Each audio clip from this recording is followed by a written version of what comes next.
Good evening. आप में से अधिकांश ने शायद डिजिटल करेंसी के बारे में सुना होगा।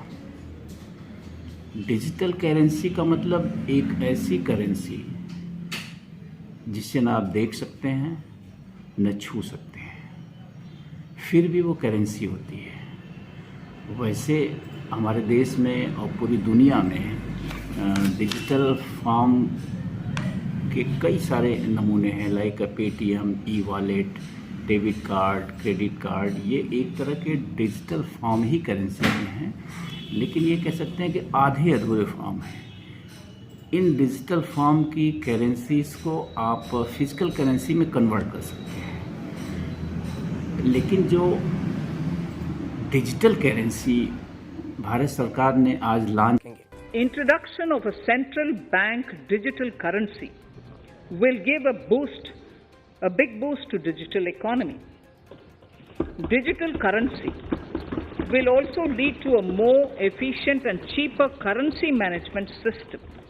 It is therefore proposed to introduce digital rupee using blockchain and other technologies to be issued by the Reserve Bank of India starting 2022 launch करी है, पहली तारीख को लॉन्च करी है। भारत ने योजना बनाई है डिजिटल करेंसी की, यानी कि भारत सरकार की ये इच्छा है कि आने वाले समय में ये जो फिजिकल करेंसी है, यानी जो रुपए हम लेके जाते हैं और रुपए से क्रय विक्रय करते हैं, इस पे प्रतिबंध लगे। और प्रतिबंध लगे क्या, ये कम से कम हो और अधिक से अधिक जो है डिजिटल करेंसी का देशवासी इस्तेमाल करें। और आने वाले फ्यूचर में ऐसा भी संभव हो सकता है कि पूरी तरह से रुपए का जो है डिजिटलाइजेशन कर दिया जाए। दुनिया में स्वीडन एक ऐसा देश है जो करीब करीब 100% डिजिटल करेंसी पे आने ही वाला है। लगभग वहाँ सारे ट्रांजैक्शन जो है डिजिटल करेंसी में होते हैं। तो मेरा कहने का मतलब क्या है? कहने का मतलब ये है कि डिजिटल करेंसी अगर भारत जैसे देश में आती है, जो लगातार आज़ादी के बाद से भ्रष्टाचार से पीड़ित है, अगर हमारे देश में आप कल्पना करिए कि आने वाले 10 सालों में, 15 सालों में अगर ऐसा संभव हो पाता है कि डिजिटल करेंसी पूरी तरह से चलन में आ जाए और 100% हमारे रुपए का अगर डिजिटलाइजेशन हो जाए, तो आप विश्वास करिए कि इस देश से करप्शन ऐसे छूमंतर होगा, ऐसे गायब होगा, जिसकी हम कल्पना नहीं कर सकते हैं।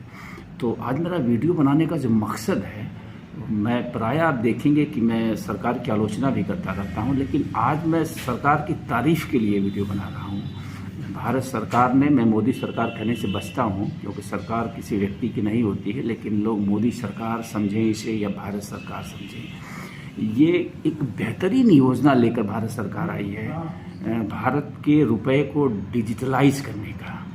आप डिजिटलाइजेशन के फ़ायदे को ऐसे समझिए कि आज स्थिति क्या है कि आपने सपोज करिए कोई एक कर्मचारी है जिसको 50,000 महीने सैलरी मिलती है, ठीक है, और उस 50,000 रुपये में वो अपने घर के कार्य करता है। और मान लीजिए कि कोई उसका काम किसी अधिकारी या कर्मचारी के यहाँ जो है रुका हुआ है, वो कर्मचारी या अधिकारी उससे घूस मांगता है और उस 50,000 में से अगर वो 10,000 रुपये फिजिकल करेंसी के रूप में किसी कर्मचारी या अधिकारी को घूस के रूप में दे देता है, भ्रष्टाचार के रूप में दे देता है, तो उस रुपये का पता नहीं चल पाता है। यानी कि कहने का मतलब भ्रष्टाचार का कोई सबूत नहीं मिल पाता है। अब इसके ठीक विपरीत आप डिजिटल करेंसी पे आइए।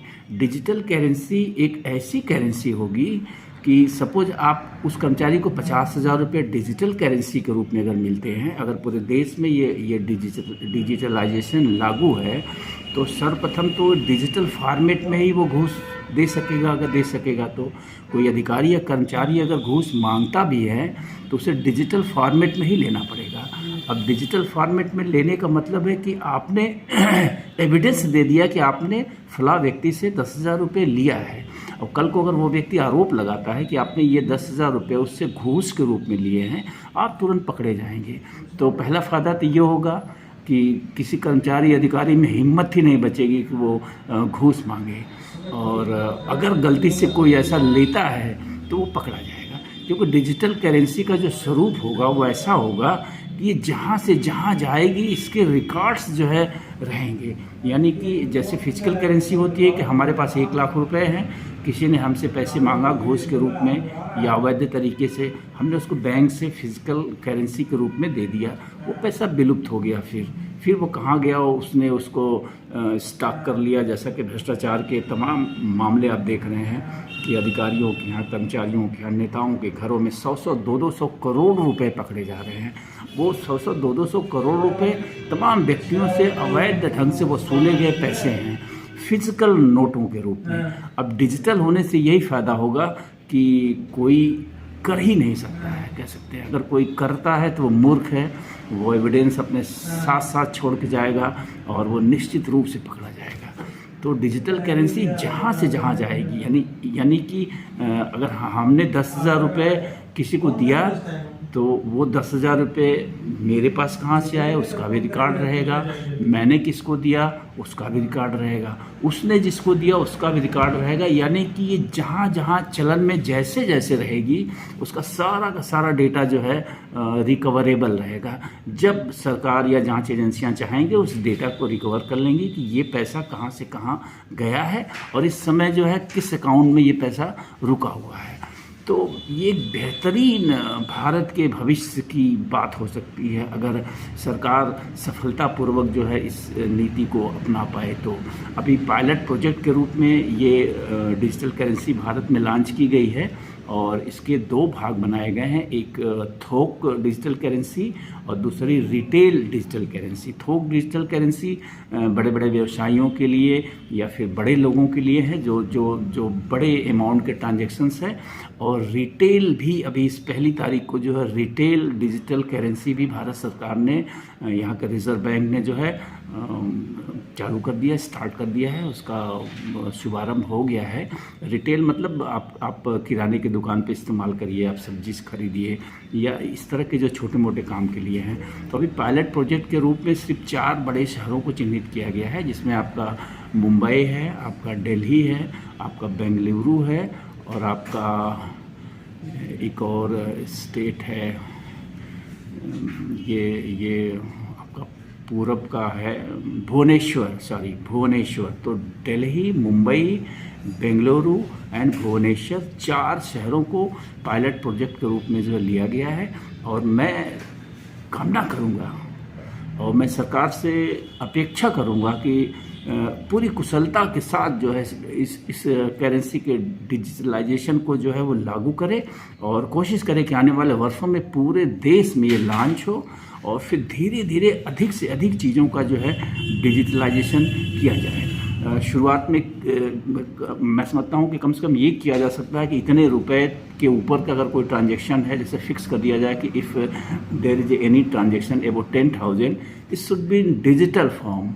तो ऐसे करके हम जो है भ्रष्टाचार पे एक बहुत बड़ा आघात कर सकते हैं। जो भ्रष्टाचार आज दीमक की तरह हमारे देश को खा रहा है, चाट रहा है, उसका एकमात्र सलूशन ये है, एक बढ़िया सलूशन ये है। मैं बार बार कहता हूँ कि जैसे जैसे टेक्नोलॉजी ग्रो करेगी वैसे वैसे भ्रष्टाचार पे अंकुश लगाया जा सकता है, क्योंकि भ्रष्टाचार अब हमारे देश के नागरिकों की नसों में खून की तरह बह रहा है। ये भ्रष्टाचारी सुधर नहीं सकते हैं, ये पूरी व्यवस्था जो है चरमरा गई है, नीचे से ऊपर तक सब के सब भ्रष्टाचारी हो चुके हैं। तो ये स्वतः से नहीं सुधरने वाले हैं, क्योंकि भ्रष्टाचार को हमने सामाजिक मान्यता दे दी है। भ्रष्टाचारियों को हम जब से महिमा मंडित करने लगे तब से भ्रष्टाचार ने एक कह सकते हैं कि एक समाज में हमने स्थापित कर दिया नैतिक मूल्य की तरह कि किन प्रकार भ्रष्टाचार करके चाहे कुछ करके अपराध करके जैसे तैसे कोई व्यक्ति पैसा कमा ले रहा है तो हम उसे सफल व्यक्ति की संज्ञा देने लगे हैं। और जब से हमारे समाज में ऐसा हुआ है भ्रष्टाचारियों का मनोबल और बढ़ता गया है और भ्रष्टाचार करने के लिए होड़ सी मची हुई है। हर व्यक्ति जो है मौके की तलाश में है कि उसे अवसर मिले और वो जो है जनता के टैक्स के पैसे सरकारी ख़जाने को लूट के बैठ जाए। तो अब ये किसी कह सकते हैं कि जो पुरानी तरीके हैं कि CBI, एंटी करप्शन ब्यूरो, ये सब इस देश को अब नहीं सुधार सकते हैं, क्योंकि भारत के बारे में कहा जाता है कि भारत में घूस के आरोप में जेल में बंद व्यक्ति घूस दे के ही छूट जाता है। यानी कि यहाँ जो एंटी करप्शन ब्यूरो के लोग हैं वो भी टारगेट की तरह जो है भ्रष्टाचारियों को देखते हैं। उन्हें सूचना मिली किसी भ्रष्टाचारी लेखपाल को, कानूनगो को पकड़ने के लिए, तो वो जानते हैं कि मुर्गा आज मिल गया। तो इस ढंग की सोच जिस देश में विकसित हो गई है, उस देश में भ्रष्टाचार को ऐसे नहीं ख़त्म किया जा सकता। अब ये टेक्नोलॉजी ही उसे ख़त्म कर सकती है। जब भ्रष्टाचार के रास्ते ही न बचे हैं तो ये डिजिटल करेंसी जो है, अगर वो पूरी तरह से देश में आने वाले समय में लागू हो जाती है तो आप मान के चलिए कि भ्रष्टाचार के रास्ते ही नहीं बचेंगे। तो मैं भारत सरकार की तारीफ़ करूंगा इसके लिए। मैं जिस किसी ने भी इस योजना को बनाया है मैं उसकी तारीफ़ करूंगा, और मैं ये अपेक्षा करूंगा कि इस योजना को तेज़ी से लागू किया जाए। एक टारगेट रखा जाए कि आने वाले 1 दशक में, 5 साल में हम पूरी तरह से जो है देश की करेंसी का डिजिटलाइजेशन कर देंगे। तो मैं समझता हूँ कि ये भ्रष्टाचार के बोझ से दबा भारत जो है फिर से निकल पड़ेगा और एक नई दिशा और दशा की तरफ बढ़ चलेगा। तो मैं फिर से भारत सरकार की तारीफ़ करूंगा इसके लिए, और फिर से अपेक्षा करूंगा कि भारत सरकार इसे जल्द से जल्द लागू करे। ये देश बदलने वाली एक योजना है। ऐसी योजना को मास्टर स्ट्रोक कहा जा सकता है। मैं कह सकता हूँ आज कि ये मोदी सरकार का मास्टर स्ट्रोक है भ्रष्टाचार के विरुद्ध। तो मैं धन्यवाद देना चाहूँगा मोदी सरकार को और भारत सरकार को, उन सारे अधिकारियों को जिन सब ने मिलकर इस ढंग का विजन बनाया है।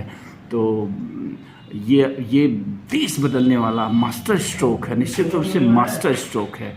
तो बस इसी के साथ आज वीडियो ख़त्म करता हूँ, और आप सब विचार करिए कि ये सच में एक मास्टर स्ट्रोक है, रियल मास्टर स्ट्रोक है भ्रष्टाचार पे। धन्यवाद।